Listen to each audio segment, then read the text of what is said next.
Meeting की शुरुआत थी एक भजन से हुई। एक भजन था, इतनी शक्ति हमें देना दाता, मन का विश्वास कमज़ोर ना हो। और फिर उस मीटिंग में जो भी निर्णय हुए, डिस्कशंस हुए, उसके बाद मीटिंग का समापन भी उसी टेप रिकॉर्डर पे पुनः उसी भजन से ख़त्म हुआ। तो मैंने पाया कि उस भजन की शुरुआत से एक बड़ा आनंददायी और अच्छा वातावरण बन जाता था। लोग एक तरह से कंसंट्रेट होके, एकाग्र होके उसके बाद अपने डिस्कशंस में या हमारी जो मीटिंग थी उसमें लग पाया करते थे। और भजन से ही चूँकि वो उस मीटिंग का समापन भी होता था, तो वो भी एक बड़ा ही अच्छा अनुभव था। मैंने इससे पहले कभी कोई इस तरह की मीटिंग अटेंड नहीं की थी। वो मेरा प्रथम अनुभव था और मेरे लिए बहुत ही खुशनुमा अनुभव था। इतनी शक्ति हमें देना दाता, मन का विश्वास कमजोर होना। हम चले नेक रास्ते पे, हमसे भूल कर भी कोई भूल होना।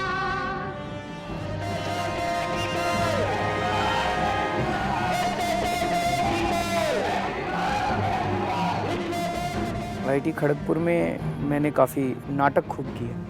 वहाँ पे हमारी ड्रामेटिक सोसाइटी होती थी और उसमें प्लेज़ में पार्टिसिपेट किया करते थे। फाइनल ईयर में मैं ड्रामेटिक सोसाइटी का गवर्नर भी था। डिबेट काफ़ी करता था। पढ़ाई बहुत कम की, लेकिन मैकेनिकल इंजीनियर हूँ मैं।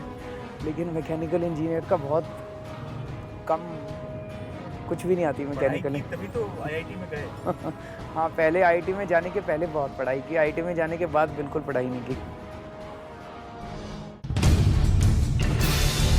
लगभग सन 2000-2001 की बात होगी। मैं किसी ऐसे ऑर्गेनाइजेशन की तलाश कर रहा था जिनके साथ मैं अपने काम के साथ, अपने प्रोफेशनल लाइफ के साथ कुछ समय बिता सकूं और कुछ समय दे सकूं। हाँ, और मैं स्वयं एक सॉफ्टवेयर प्रोफेशनल हूँ। मेरी खुद की एक कंपनी हुआ करती थी उन दिनों, जब मैं किसी चैरिटेबल या सोशल सर्विस ऑर्गेनाइजेशन की तलाश कर रहा था। तो संयोग से नेट की शुरुआत इन दिनों शुरू में ही हुई थी और परिवर्तन का नाम सबसे पहले आया और उसमें अरविंद जी का फ़ोन नंबर लिखा हुआ था।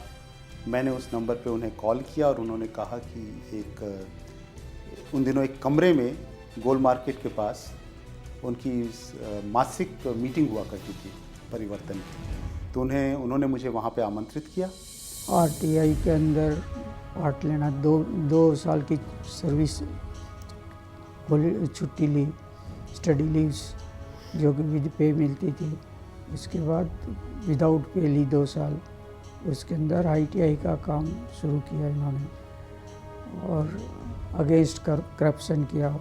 पहले ये नुक्कड़ की वो करते थे मीटिंग, और जो उसके अंदर नुक्कड़ में गाने बाजार में जो है ये कहते थे भी किसी को करप्शन नहीं देनी है। तो इससे जो है ये पैन कार्ड वगैरह जैसे बनाना होता था तो बोले मेरे पास आओ, मैं आपको दिलाऊंगा। फिर इन्होंने राशन की दुकान का देखा, वहाँ पे भी ट्रक भर के गेहूँ वगैरह के और ये मिलों में जाते थे, फ्लोर मिल वगैरह में। तो उनका ये रात को उठ करके और जा करके देखते थे।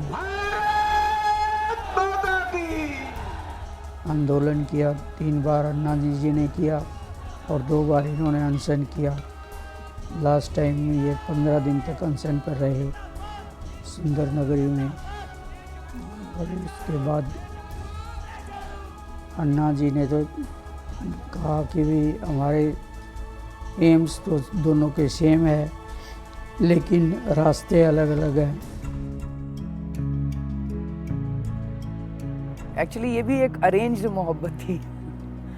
इन द सेंस हमारी एक कॉमन फ्रेंड होती थी पद्मजा। उसे लगता था कि मैं भी बहुत अच्छा हूँ, वो भी बहुत अच्छी है। तो उसने आके मुझे कहा कि तुम्हें उसके बारे में सोचना चाहिए, और उसको जाके कहा कि तुम्हें उसके बारे में सोचना चाहिए, तो हम दोनों ने एक दूसरे के बारे में सोचना चालू किया, तो वहीं से बातचीत शुरू हुई।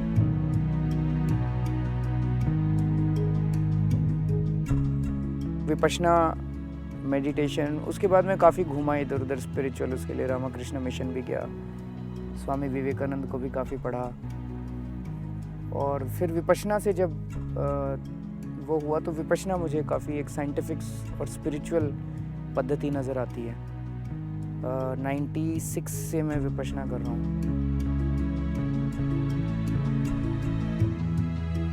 फिल्में बहुत देखते हैं हम लोग, और ये लत डाली थी इसमें IRS में जब मैं था, तो हमारा मोहित एक बैचमेट होता था, उसका एक सिनेमा हॉल है, तो उसको फिल्मों का बड़ा आइडिया रहता था, तो पूरे के पूरे बैच की टिकट्स लेके आया करता था, सारा बैच एक साथ जाया करता था फिल्म देखने।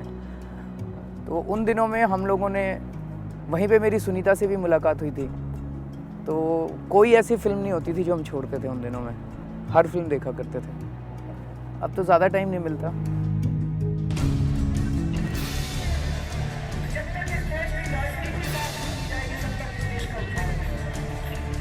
अभी ये CM बनेगा, बाद में PM बनेगा। आप मेरी वर्ड को लिख लीजिएगा, देख लीजिएगा।